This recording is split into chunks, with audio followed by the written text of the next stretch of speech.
Martes 23 de junio de 2026. Tres mensajes del Evangelio de hoy, tomado del Evangelio de San Mateo, capítulo 7, versículo 6 y versículos del 12 al 14. En aquel tiempo, dijo Jesús a sus discípulos: No deis lo santo a los perros, ni le echéis vuestras perlas a los cerdos. Las pisotearán y luego se volverán para destrozaros. Tratad a los demás como queréis que ellos os traten. En esto consiste la ley y los profetas. Entrad por la puerta estrecha. Ancha es la puerta y espacioso el camino que lleva a la perdición, y muchos entran por ellos. Qué estrecha es la puerta y qué angosto el camino que lleva a la vida, y pocos dan con ellos. Palabra del Señor. Gloria a ti, Señor Jesús. Qué tremendo evangelio nos regala la liturgia de este día. Vamos concluyendo ya el sermón de la montaña, y cada vez las enseñanzas de Jesús son más hermosas, pero también más exigentes. Vamos con tres mensajes. Primero, prudencia al anunciar. Segundo, regla de oro de la caridad. Tercero, ¿escoges la ancha o la angosta? Vamos con el primer punto, prudencia al anunciar. Hay una frase que nos suena bastante extraña a nosotros en este evangelio, y así dice el Señor: No deis lo santo a los perros, ni le echéis vuestras perlas a los cerdos. Las pisotearán y luego se volverán para destrozaros. Y es que esta es una frase que se predica poco y que encierra cierto misterio, porque lo que más escuchamos es que Jesús nos invita a anunciar el evangelio a todo el mundo. Id a todos los pueblos a anunciar lo que yo les he enseñado. San Pablo dice que hay que predicar a tiempo y a destiempo. Entonces existe una destinación universal del evangelio, es decir, no existen exclusivismos en la predicación. Y sin embargo, nos sale el Señor con esta perla hoy. ¿Qué significa entonces no deis lo santo a los perros, ni les echéis vuestras perlas a los cerdos? Si bien es cierto, el evangelio se debe predicar a todo el mundo, y en especial a aquellas personas que están lejos de Dios, también es cierto que existen ciertos bienes espirituales que requieren una disposición previa de quien los va a recibir. Y sin esta disposición previa, en el fondo terminaríamos haciéndole más un daño a la persona que un bien. Repito, si estos bienes espirituales se dan a ciertas personas que no tienen las disposiciones necesarias, más bien terminaríamos haciéndoles un daño. Pensemos, por ejemplo, en algunos sacramentos, especialmente el de la Eucaristía. El apóstol San Pablo, en la primera carta a los Corintios, en el capítulo 11, versículos del 26 al 29, dice lo siguiente: Pues cada vez que coméis este pan y bebéis esta copa, anunciáis la muerte del Señor hasta que venga. Está hablando de la Eucaristía. Y sigue San Pablo: Por tanto, quien coma el pan o beba la copa del Señor indignamente, será reo del cuerpo y de la sangre del Señor. Examínese pues cada cual, y coma así el pan y beba de la copa. Pues quien come y bebe sin discernir el cuerpo, come y bebe su propio castigo. Hasta aquí San Pablo. Noten que la Eucaristía es lo más santo y el más grande bien espiritual que se le podría dar a una persona. Y sin embargo, San Pablo nos advierte que para recibir este tesoro es necesario tener disposiciones previas. La Iglesia luego, en el Código de Derecho Canónico y en el Catecismo de la Iglesia Católica, nos ha enseñado que lo primero que se requiere es ser bautizado. Así, por ejemplo, una persona no bautizada no debería recibir la Eucaristía. Pero además de estar bautizado, se necesita estar en estado de gracia, es decir, confesado. Se requiere además un tiempo de ayuno eucarístico. Se requiere una profesión de fe firme en que Jesús está en la Eucaristía. ¿Ven? Se necesitan unas disposiciones previas. De manera que lo que se debe hacer con estas personas que no tengan estas disposiciones no es darle lo santo, no es darle la perla, sino trabajar precisamente en darle estas disposiciones. Y esto es lo que se conoce como evangelización. Se le debe ayudar a la persona a disponer su corazón para poder recibir lo santo, para poder recibir esta perla con las disposiciones necesarias.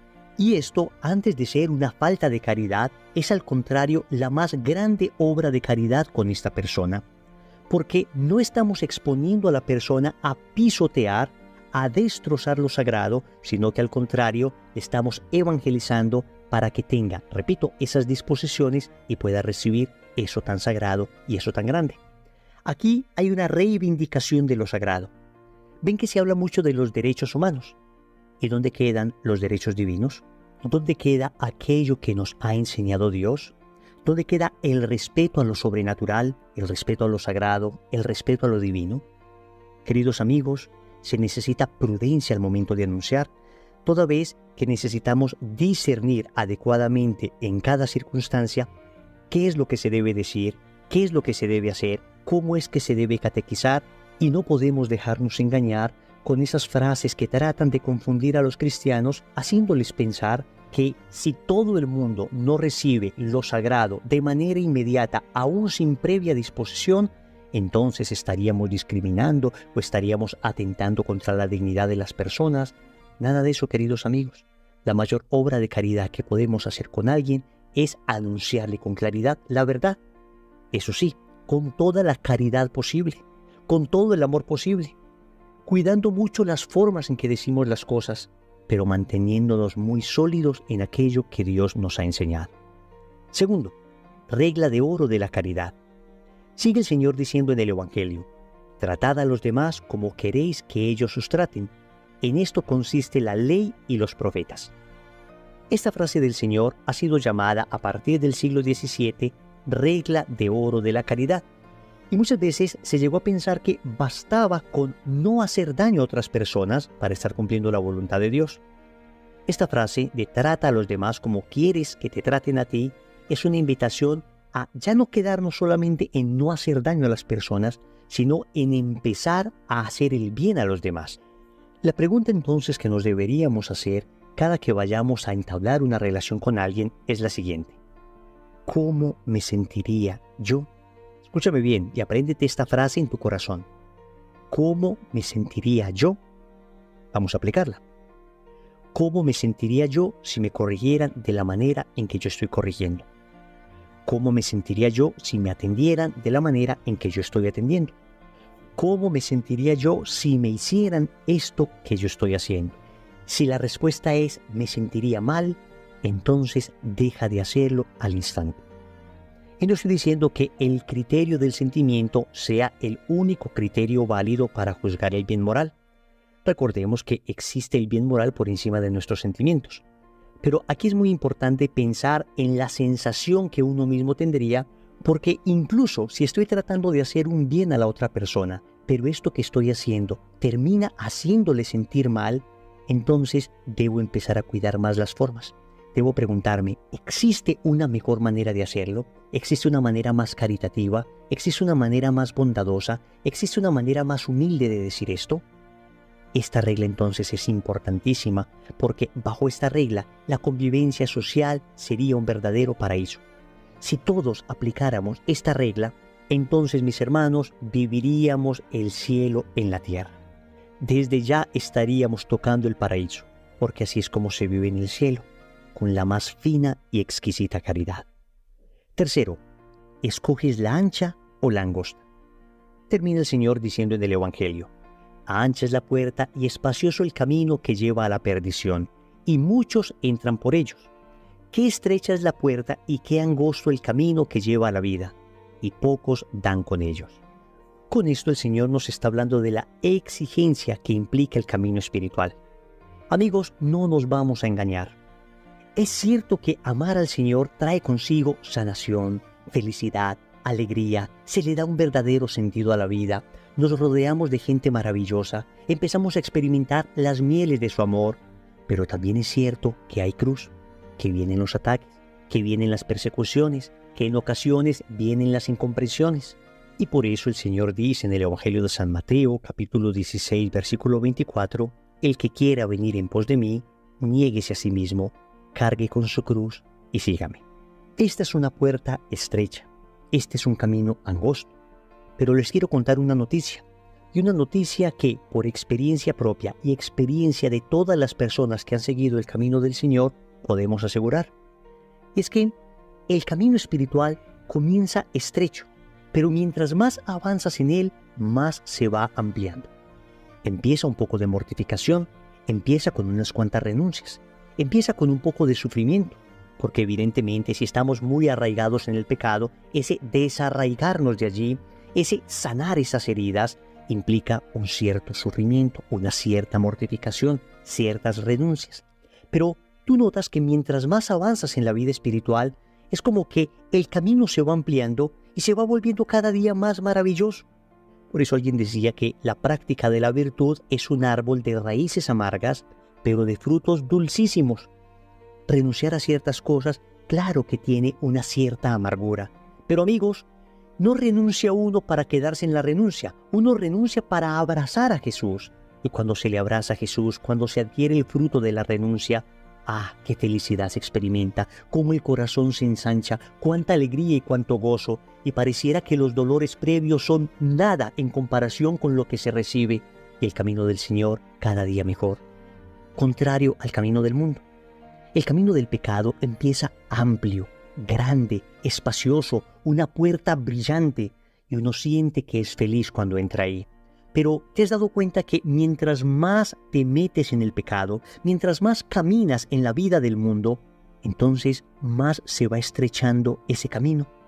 Contrario a lo anterior, mientras uno avanza en la vida mundana, vas sintiendo un desencanto tras otro. Vas experimentando mayor soledad, mayor angustia, mayor tristeza. Claro que en las fiestas bailamos y parecemos muy contentos, y mientras se droga la persona o mientras bebe la persona parece feliz. Pero luego viene la soledad en la casa. Luego viene la tristeza absoluta en el cuarto oscuro, donde ya no hay esos amigos que le buscaban solo por dinero. Esos amigos con que se tomaban fotos para publicar en redes sociales, pero que luego, en el momento de la enfermedad, le abandonaron. Y te vas dando cuenta que el camino del mundo es un camino desagradecido, es un camino falso, es un camino de máscaras, es un camino donde no hay amor verdadero, sino utilización de las personas. Es un camino donde vales por lo que tienes. Es un camino que finalmente termina en una pared en la que solo puedes sentarte a llorar y a pedir ayuda. Y Dios es tan bello que va hasta allí y te levanta, y te saca la verdadera vida, y te da verdadera luz, y te da un sentido correcto de tu existencia. Oremos. Amado Señor, te suplico la fuerza de tu Espíritu para tener la prudencia al momento de anunciar tu Evangelio.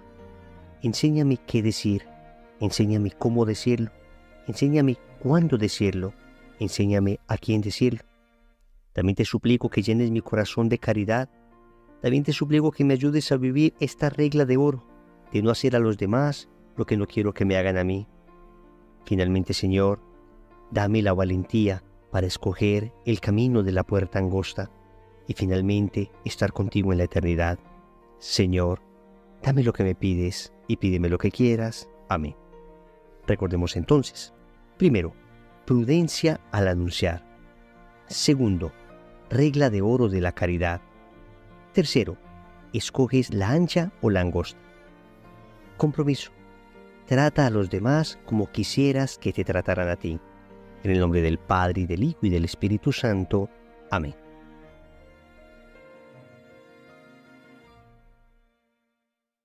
Amigos, hay gracias que Dios ha vinculado directamente a lugares de peregrinación. Nosotros lo hemos experimentado y por eso queremos invitarte a este recorrido de fe. Visitaremos Santa Hildegarda, aquella doctora de la Iglesia que entendió que con la gracia de Dios podía sanar los cuerpos. Estoy seguro que has hecho con nosotros la novena a la Virgen que desata los nudos. Por primera vez iremos al santuario donde está el cuadro original. Contaremos toda su historia y allí nuestra Madre desatará muchos nudos de nuestro corazón. Estaremos en Praga, arrodillados frente al niño Jesús. No saben la cantidad de milagros que este niño puede dar a las almas. Iremos a la Polonia de San Juan Pablo II y allí, de rodillas frente al cuadro de la Divina Misericordia, entenderemos por qué el Señor se revela a Santa Faustina Kowalska como el Dios que todo lo perdona. Temblará nuestro corazón al ver la Virgen de Czestochowa, al ver a los peregrinos de rodillas llorando frente a la Virgen Negra de Polonia. Caminaremos por las calles de Asís y visitaremos al Santo y visitaremos a Clara. Estaremos con nuestro corazón temblando de amor por Dios. Luego, camino a Roma, visitaremos por primera vez a Santa Ángela de Foligno y a Santa Rita de Casia, para llegar finalmente a la ciudad eterna. Visitaremos allí las 4 basílicas. Estaremos viendo al Papa León. Contemplaremos por qué Roma es el corazón de la cristiandad. No se pierdan esta peregrinación. Definitivamente cambiará sus vidas. Les esperamos con brazos abiertos, toda la información en pantalla.